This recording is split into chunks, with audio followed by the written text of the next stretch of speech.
大家好，我是七七。今天我们一起来继续解锁快速、简单又好吃的早餐。如果你也吃腻了鸡蛋吐司的话呢，那不妨试试这个爆浆芝士三明治。基本上只要10分钟以内就可以搞定。香酥薄脆的墨西哥卷饼搭配上浓郁的爆浆芝士滑蛋，这口感你就说能不能当上天花板吧？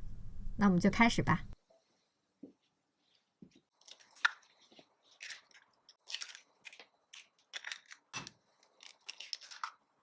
这里有一个重点，就是先不要加盐，也不需要加任何的牛奶啊，或者是奶油等等，只要鸡蛋就可以了。不过要打到这种相对比较蓬松的状态。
之后就把卷饼这样子折叠起来就可以了。如果你的卷饼拿出来也会有一点点干的话呢，也可以把它小蒸一下，这样在折的时候就不会裂开了。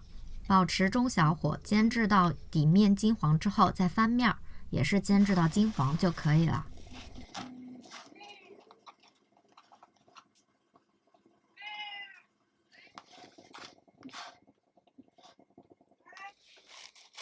这个口感还是要吃过才能懂啊！试过的小可爱也欢迎回来反馈哦。那我们就下期见吧，拜拜。